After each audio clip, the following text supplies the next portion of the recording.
He will never ever give up. And most importantly, he will never ever let you down.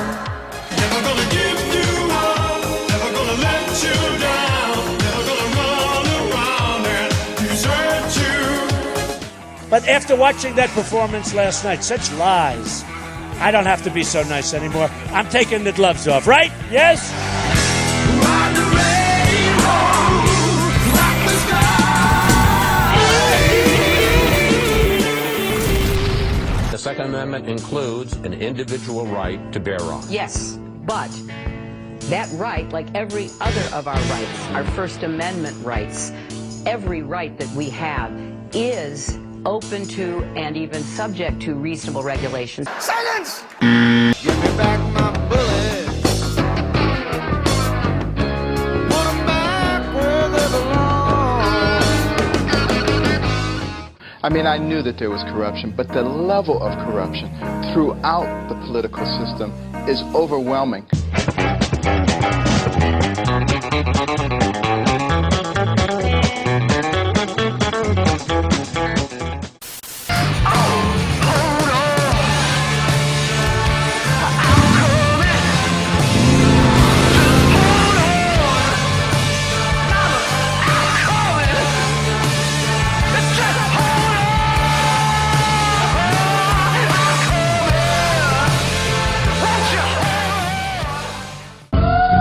Intellectual Froglegs is brought to you by you.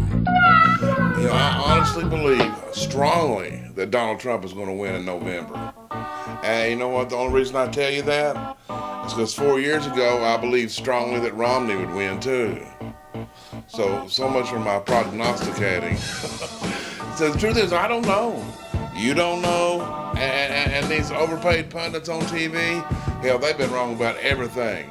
What we do know, what you know and I know, is we have to win this one. We have to win this one. There are no more do-overs. No more do-overs. And I'm reminded of a quote by Winston Churchill. It says, you can always count on Americans to do the right thing after they've tried everything else. Hillary Clinton cannot be allowed to become president. No way. No way. So this is what you got to do. You got to ignore the polls. You got to ignore the media. You got to keep your foot on the gas and take nothing for granted because these are the Clintons. Get involved, volunteer, and make sure you're eligible to vote in November. Goodness gracious. FBI Director James Comey said none of those things that you told the American public were true. Chris, that's not what I heard Director Comey say. It must be nice, it must be nice to have Washington on your side. Now the next big events are the debates. The Democrats are scared. They're scared. They're already trying to hide them like they did with Bernie. This time they want to schedule debates while the NFL games are going on. But Trump ain't having none of that. He's already called them out and told them that was unacceptable. And I'm telling you, if the Democrats believe they can do to Donald Trump what they did to Bernie Sanders, get the popcorn, Ethel. It's gonna be a good one. Double feature. Why did you lie to me? Can't be trusted, good for nothing type of brother. Everything you claim to be was a lie. Hillary Clinton, who refuses to have a press conference, even with a friendly media, is going up against Donald Trump in a debate. Donald Trump is going to peel the skin off that little evil shrew.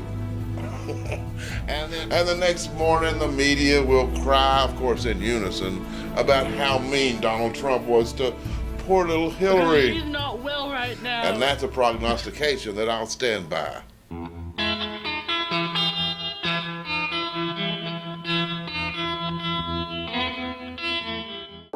So both conventions are behind us. Good. You know, the Republicans actually had a solid convention. They did.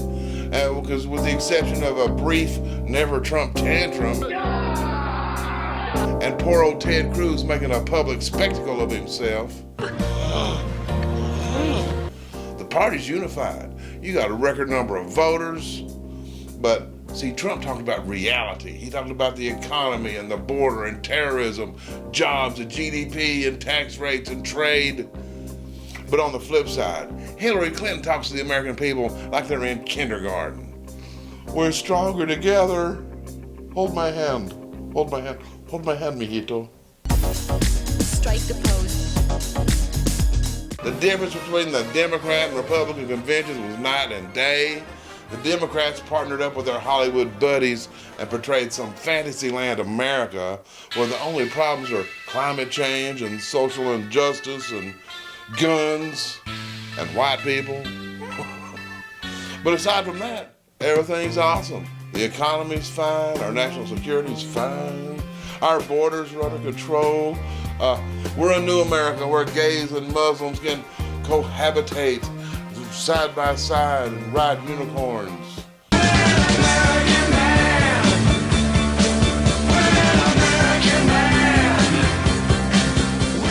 Today's Democrat Party is divided between liberals who hate everything about America and liberals who really, really hate everything about America.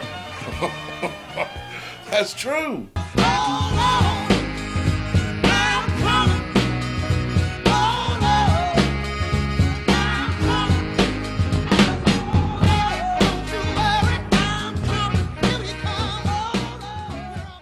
And then look, we caught the always fair and balanced CNN folks, including Wolfie Blitzer.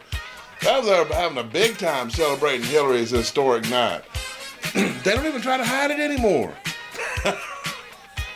Who cares? Celebrate good times, come on. Let's celebrate. Celebrate good times, come on. But you know, there's so much crap going on, and it's really hard to keep up. So while you have this Democrat convention freak show going on over in Philadelphia, over here, WikiLeaks drops a bomb. They released a new bunch of hacked DNC emails with more on the way.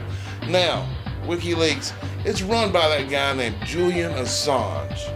And if you're not sure what you really think about the guy, it's really no wonder. Opinions of Julian are all over the board. Some people have called him a terrorist who should be hunted down like Al-Qaeda, but now other people believe he's a hero. Since 2008, he's won tons of awards. And you know what? All I know right now, all I know about the guy is Julian Assange and WikiLeaks are doing the job that our American media has refused to do for years. We're going to take this country back from these thieves and these crooks.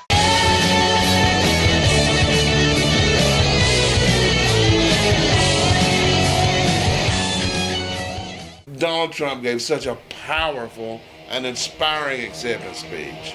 The overwhelming percentage of people said they believe Trump's policies to be the right direction for America, and it just caused a liberal meltdown.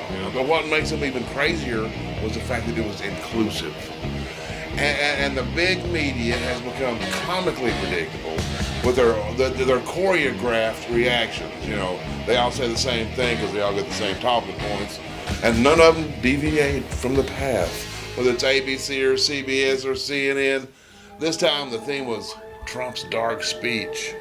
Donald Trump's dark and divisive vision. A vision of America threatened by evils. But it was about the darkest speech I've ever heard in 35 years. The rest of it was just a relentlessly dark speech. He painted a dark and a frightening picture of America.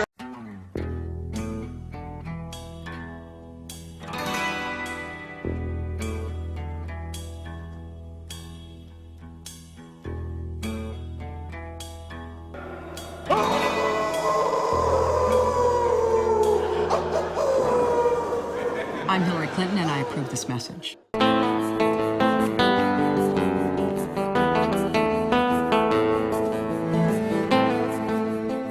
Trump's speech was inclusive because he sincerely reaches out to everyone. I don't feel no ways tired. The blacks, the whites, the Latinos, Americans of all colors. He reached out to the Christians. I'm going to tell you what right now. Lifting Lyndon Johnson's ban on churches being able to engage in political dialogue, that one is huge. That is huge. That's why they wanted it banned in the first place. We need to shut those Christians up. And look what's happened to our society since Lyndon Johnson.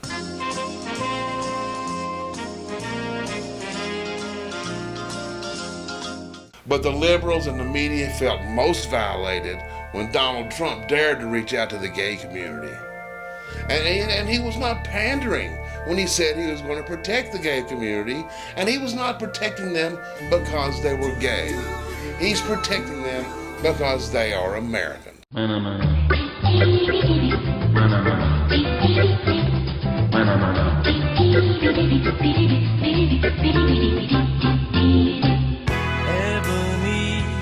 and ivory live together in All right, man, welcome to the Black Sphere. Yeah. Not to be confused with the Black Spear. Right. Jordan, we're about to embark upon radio history because I'm interviewing you, you're interviewing me, and we're doing it simultaneously. And these are going to be broadcast on our shows. This has got to be history, man. Ebony and ivory too. We are true pioneers, man. We're like, Paul and Michael. Just don't sing, man. Just don't sing. And I was going to say the same. You remember when I was your British correspondent? So funny. I thought, man, that it was that was a cool segment. I think the only problem we had was waking you up in the morning on time. Yeah, but to let people know that I would appear on your radio show. It was when the TSA was really getting out of hand. Right. And I would be your British correspondent. For people, so I would say we're going to bring on our British correspondent, Joanne Gorman, and then hey y'all, how you doing?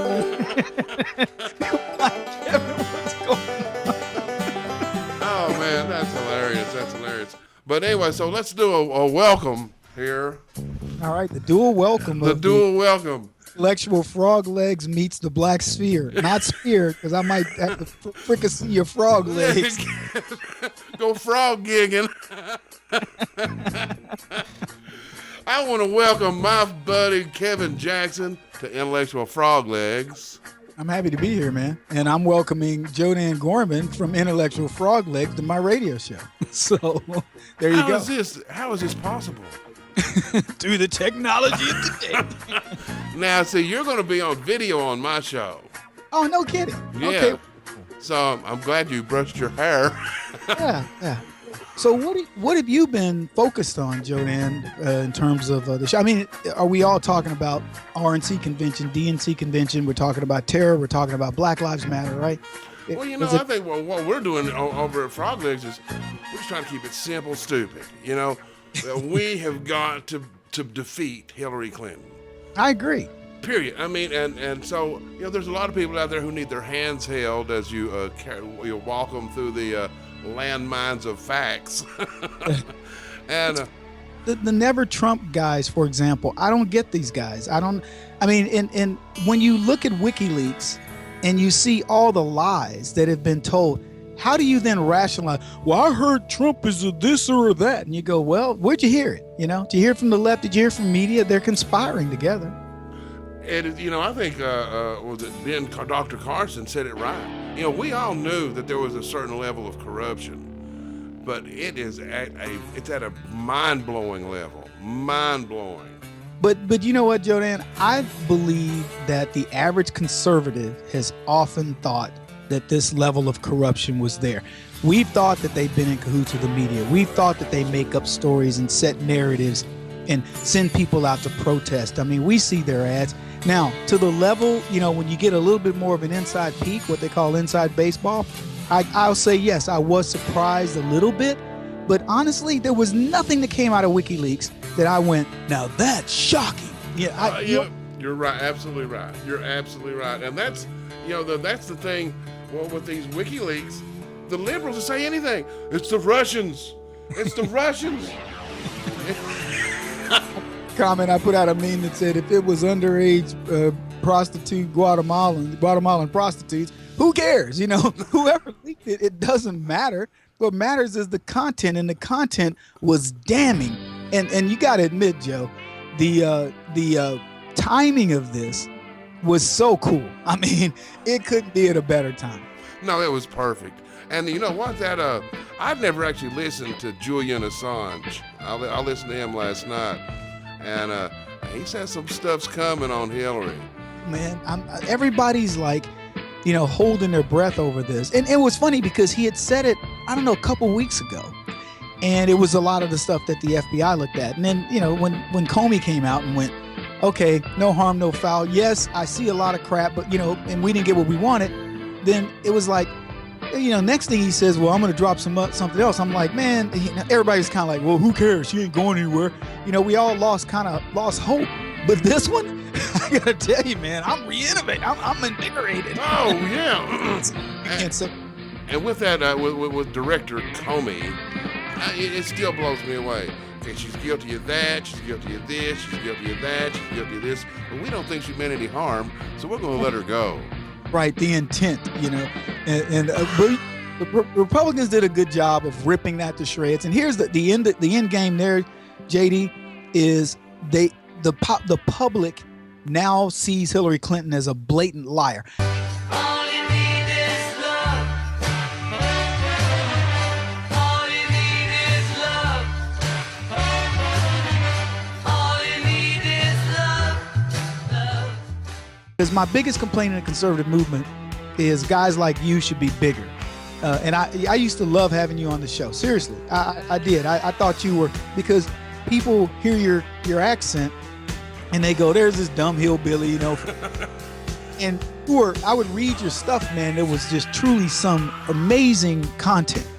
And I said, Joe Dan is one of those guys, you'll never see him coming, man. He's smart as a whip, funny, he's clever. And we need to get more people out there seeing and I'm not talking about 5,000 people here, 20,000. I'm talking about your show should have 2 million people listening to it every single day in 50 markets, right? And we all struggle to find, because everybody's looking for the same thing. And here's the bad news. Everybody thinks they're good. I forgot. You mentioned your, being a Fox News contributor. Yes. There has been so many times that I've been sitting there cheering you. You have, what's a nice word for bitch slap? Is blacks are being taught to be racist. They're being taught to be ignorant of the actual facts of what this country brings. Black And what's so people sad cannot about be it? racist because we don't have the power to be racist. Black people That's did the not most hang ignorant white statement people. I've ever heard.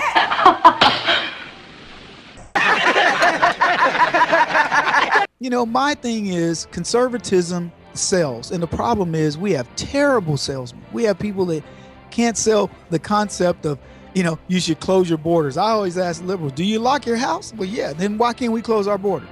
We don't need rocket science here, Joe Dan. No, and you said it right. Everybody's a salesman. Some are worse, some are like really bad, but we're all selling it. We're all representing. When we're out there making comments on whatever, whether it's the border or BLM or whatever, we are an advertisement for that position that people are seeing. And if you're a moron, promoting that position, that's what people are going to see. Well, if you punk out, when somebody says, you say all lives matter, and they're like, Black Lives Matter, and you go, I think that's racist, and then they, oh, you're the racist, and then if you chump out, then guess what? They win. That's why I go on, I'm like, I don't care what y'all say, they're a terrorist group and they're racist. How does all lives not trump Black lives, So things like that are what empower people to go out and fight the good fight. Well, that's what they do. They control the speech. You're not allowed to say that. And to take it up another notch is what I hate seeing right now is how they're labeling everything hate speech or a hate crime. Especially with speech, you have to have hate speech to have free speech. You have to have happy speech and indifferent speech.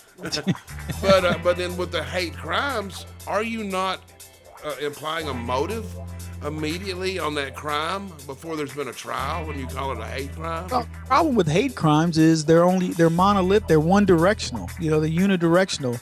They didn't apply when the black guy shot the cops in Dallas. They didn't apply when the black dude shot the white folks in Tennessee. one of whom was a cop. Yeah. So what was funny, those two things happened right away, on the heels of each other. Nobody said a word. I was on TV saying, well, why aren't those hate crimes? I mean, now these are black guys stating, I want to kill white folks. And we don't understand the motivation. What could have... motivation. It's the same thing with Muslims. Look at the last few 2 or 3 Muslim attacks. A guy named Muhammad yelling Allah Akbar. Well, we have no idea. We're trying to figure out what his motivation was. What? The dude, had ISIS pamphlets in his car. He was had a halal restaurant. He had a little, midget, reading the Quran, driving the truck. What are you talking about? What did you say? An ISIS midget driving his truck?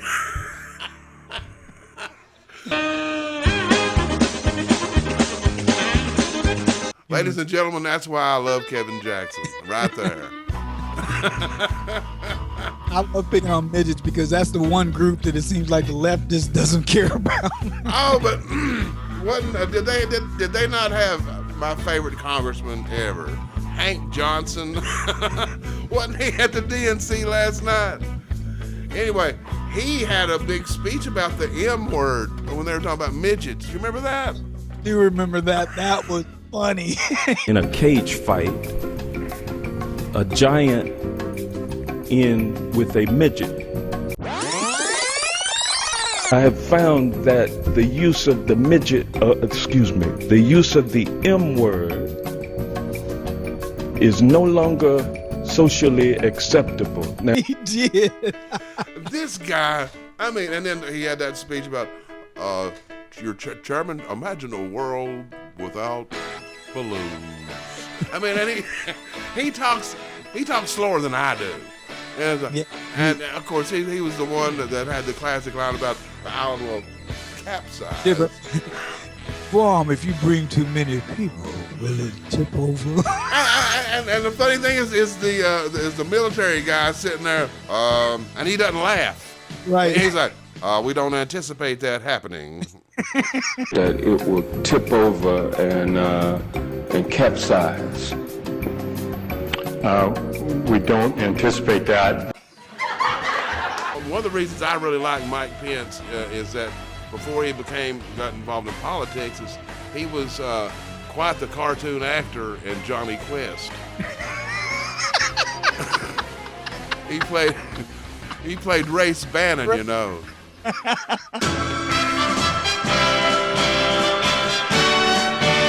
All right, brother. Well, Kevin Jackson, I want to thank you so much for being on the Black Sphere. We did the dual show together, so it's... Yeah, no, glad to have you on Froglegs, brother. All right. God bless.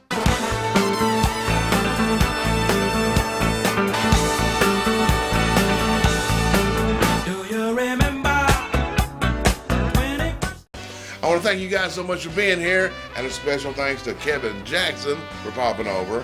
Please stop by the website at intellectualfroglegs.com. Make sure you subscribe to the show alerts. As a subscriber, not only are you notified when there's a new show, but we alert you to upcoming shows and how you can be in the credits. And last, but certainly not least, Froglegs are free to watch, but they're not free to make. And if you're too broke to donate, that just means we're cousins.